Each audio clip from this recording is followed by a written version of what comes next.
өрметөс міне өрілген. Көбірек пісіп кеткен мына өрілген өрметөс. Мына бүрме қарын міне. Былай қалып бір пісірдік міне. Бір пісірілген бүрме қарын. Дейді осыны мынандай қылып әдемілеп. Өте сыйлы қонақтарға, балдарға арасында әуесекке.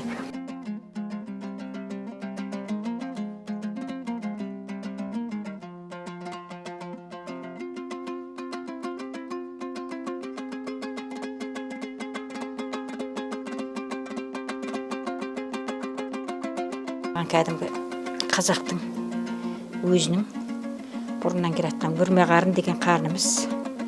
Енді міне Алла бұйыртса, міне айттық қой жаңа еті жесең ет, ағарған ішек тамақ. Міне ірімшік құртымыз, сармайымыз, қолдан қазақ біздің денсаулығы мықты болған, осыдан болғанбыз ғой мінеки.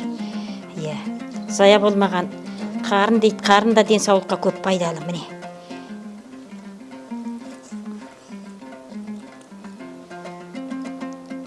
Бисмиллахиррахманиррахим.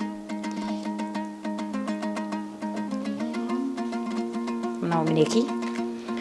Мына қасындағы жаңа өрметөсіміз болса, мына құйымшағымыз болса, мынау әдемі кәне. Мынау арасына міне. Мынау мінеки. Асық жілігіміз еті міне. Асық жілігіміз. Мына ортан жілігіміз.